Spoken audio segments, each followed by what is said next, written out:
So now I can try to fish this thing out. You can see this old power steering cooler is pretty well rusted. A lot of black chunks in there. Ah, look at that. This guy right here. That's exactly what I need to get onto this flare nut. And I do not hear that power steering pump whining at all, which is a good sign, but it's not the result that I was hoping for. Today, I'm fixing my failing power steering. That's right, today I'm gonna be fixing the power steering on this 2003 Chevrolet Suburban. I've been noticing on longer drives when that power steering fluid seems to be heated up enough, I'm simply losing power steering. And so there's two things I'm gonna be replacing today. Number one is this pressure line right here. And number two is the return line, which also includes this cooler right here. Now, if you take a closer look at this cooler, you can clearly see it is rusted out and just not looking too good. Now, one of those things I absolutely do need to do right away is to drain this power steering fluid. If we look down at those power steering lines right there, you can see one of them says pump and the other one says gear. That one that says pump is the return back to the pump. And so I'm gonna start there. I'm gonna loosen that line and let it drain out into my drain bucket. There we go. Okay, right into my bucket. Well, I just put the front of the Suburban up on jack stands, and I did that so that I can easily turn the steering wheel, and in doing so, it should pump all of that power steering fluid out that power steering line into my blue drain bucket down below. Now, this truck doesn't have a steering wheel lock, so I don't have to stick my key into the ignition. I'm just gonna slowly turn the steering wheel, which should pump out that power steering fluid. Well, there you go. You can certainly see that this process is working. I'm not spilling really a drip of power steering fluid, which is great. Taking a look inside this drain bucket, you can see there are a lot of black chunks in there. Now, the interesting thing is I cleaned this bucket out before I drained the fluid because I wanted to see what came out in that fluid. And this all but confirms to me we do have some corrosion going on in those lines. Okay, I was able to just remove that second line that comes off of the gear and goes into the cooler. Now I'm going to attempt to remove these two bolts for the actual cooler. This is just a 10 millimeter. Now the only other bolt is easily accessible right through the grill here. Well, I wasn't quite expecting to have to tear into this thing so much. I mean, really, it's not that big of a deal. I just had to figure out how to remove that front grill. And then the other part is this kind of bracket here. It's a plastic piece, and I'm able to move this now, which is allowing me a lot more room to get this cooler out. So now I can try to fish this thing out. Now there is a line that's snaked. You can see I cut one of the lines because I thought I was going to be able to take this out, but of course I was mistaken. So there it is. There's the old cooler. I don't know if you can see that, but that thing's got a bend in it right about here. That's really weird. I don't know, and it looks like something came into contact with it right there. So something either flew through that grill and hit that, or at some point someone had to make some kind of repair and then, you know, press something into that. I don't know. And all right, here's the old and new part. You can see this old power steering cooler is pretty well rusted. And if the outside looks like that, I'm sure the inside, along with the rubber lines, isn't looking too good either. And these are a somewhat common failure point. What happens is they literally rust through just like we're seeing here, and the metal lines inside start leaking. So I am glad that I am replacing this. Even though it's not necessarily leaking, I do feel like there is corrosion going on inside, especially probably inside these rubber lines. Now contrast that with this nice, fresh, new part. And like I said, this is AC Delco original equipment. This is obviously going to be a big improvement over what's been there since 2003. Okay, well, I guess the task now is going to be to try to fish these lines back through this area here, which shouldn't be too big of a deal. Ah, look at that.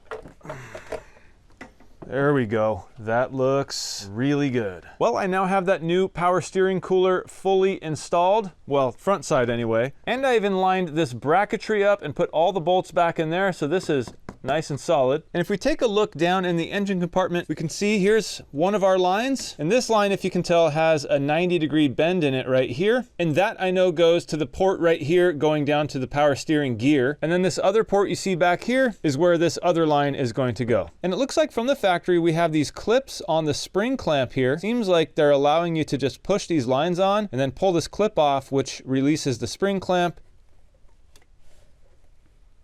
All right. and I think that's fully seated. And right when I pulled that off, this spring clamp just opened up and, you know, clamped itself down. So that's actually pretty convenient. And looking down there, you can see I have both lines fully installed.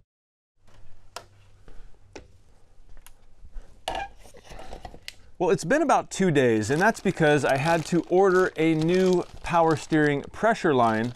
I did have one ready to go, and that was this one here. It's by the same brand, Edelmann. I find that their hoses seem to be pretty high quality. And I ordered this from Rock Auto, and this is the correct part number. You can see 80339. But the funny thing is, the part number on the actual hose has a label that says 80319. So the hose itself is the wrong hose in the right bag. It's all good though, because when I initially put that order in, which was months ago, I actually wanted this hose. This is the 80339E, and this is their Elite hose, and it just has a little bit better quality altogether, meant for extreme temperatures, high and low. So I wanted this. It wasn't in stock then, but now it was.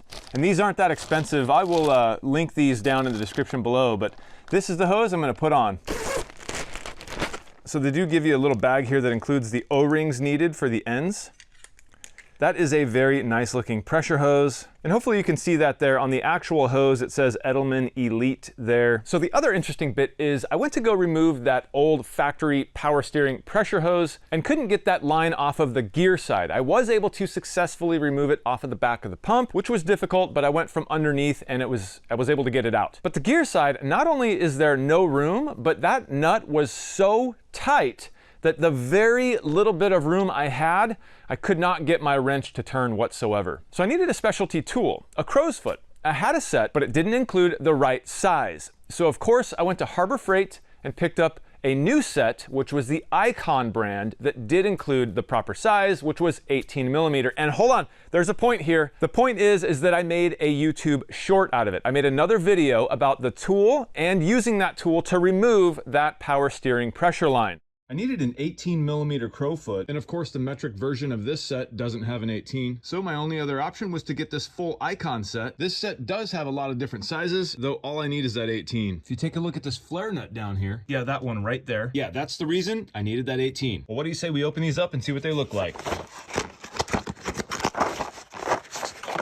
It's a pretty interesting video, so I'll link it up in the cards above if you want to watch it. But other than that, just know that I have already removed the power steering pressure line because I had issues and wanted to make a YouTube short out of those issues, and it was all successful. So here we go. Let's put the new line in. And looking down at the top of that gear, you can see that blue shop towel that I've used to plug that pressure port. I was really just using that to keep anything from falling in there. And you can see I did put those O-rings on, so I'll just go ahead try to get this thing. I was able to get it hand tight without cross-threading anything, so that's good. Well, after a bit of struggle, I was able to get the pressure line onto the back of the pump. That is nice and tight. And all I have to do now is just tighten up the line to the gear itself. To do that, I'm gonna have to use my new crowfoot set, in particular this 18 millimeter, this guy right here. And to get to that, I'm actually using this 1/2 inch ratchet with a 6-inch extension and then another foot extension. And at the end of this extension is actually 3/8. And you can see that's exactly what I need to get onto this flare nut. Well, I think we have the job basically done. All the lines are attached, the front end's back together. So the only thing left to do now is to refill the power steering fluid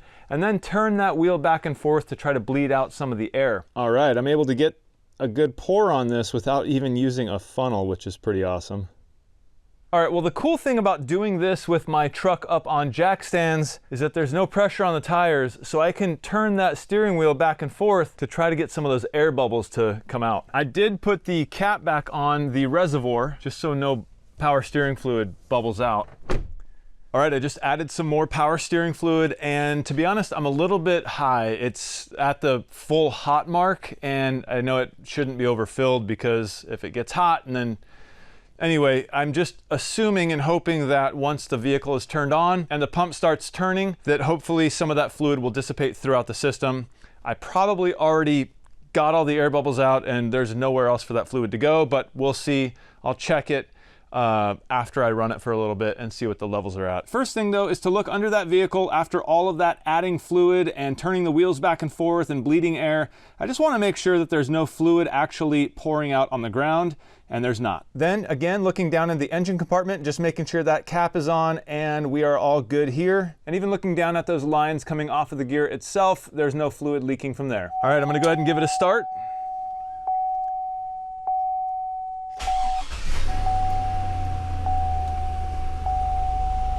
And I do not hear that power steering pump whining at all, which is a good sign. I mean, the vehicle sounds great. This thing hasn't been run in a few days, maybe more like 4 or 5 days.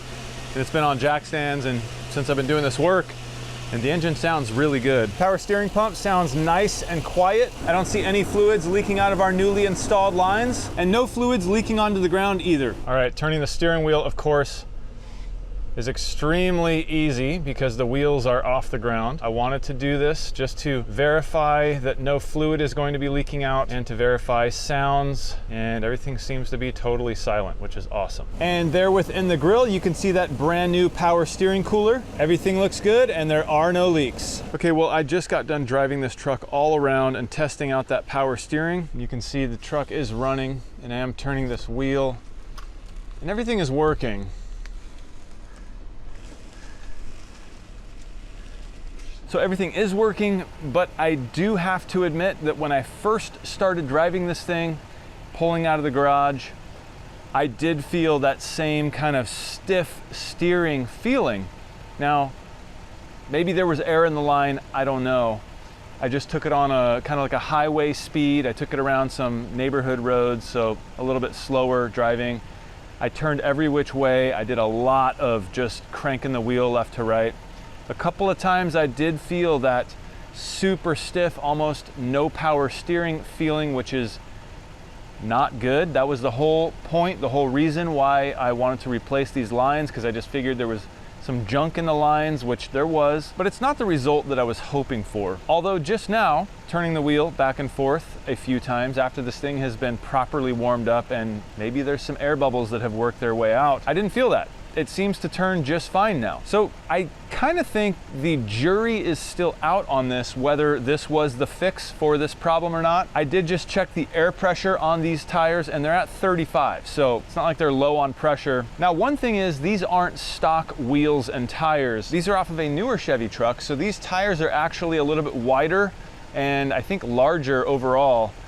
So that may be contributing to this kind of losing my power steering feeling that I get when I'm driving really, really slow, like say through a parking lot or something. I am glad I went through this process though, because that power steering cooler, as you saw mine, was not only bent for some odd reason, but it was getting rusty. And those are common failure points. This vehicle's from 2003. One less thing I have to worry about. Not only that, but I replaced that pressure line with a very high quality pressure line that's good for extreme temperatures and stuff like that. Not that I'm going to be in that, but I just like to know that it's kind of overbuilt for the application. Anyways, I did recently also replace that power steering pump, which I kind of thought took care of the problem, but later on down the road, I felt like this problem came back. So maybe that aftermarket power steering pump has started to fail. Who knows? I have some more investigating to do, and like I said, I'm not sure. Maybe there was just some air in the line, and maybe the thing is fine now. Like right now, I'm in park. The vehicle's just idling nice and fine, and if I go to turn the wheel, yeah, it feels perfectly fine, just like any other vehicle I've ever driven. It's just one of those situations where it's not confidence inspiring when you just replace these parts and the desired outcome kind of didn't happen right away. So, like I said, jury's still out. I don't know if I totally fixed the problem, partly fixed the problem. I'm just not sure.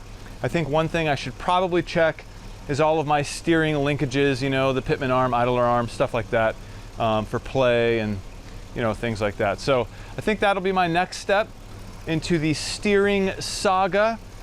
But for now, I'm glad I replaced those parts. I hope you guys enjoyed this video and I hope you got something out of it. Maybe this video inspired you to want to replace the same power steering lines, or just at least check your power steering cooler and pressure line make sure they don't look like they're leaking or corroded. Now would be a good time to replace those things. Hey, if you did enjoy this video, don't forget to hit that thumbs up. It really helps the video and the channel. And also, if you've watched this far and you're not a subscriber to the channel, consider subscribing. I'm Jimmy for One Road, and I will see you in the next one.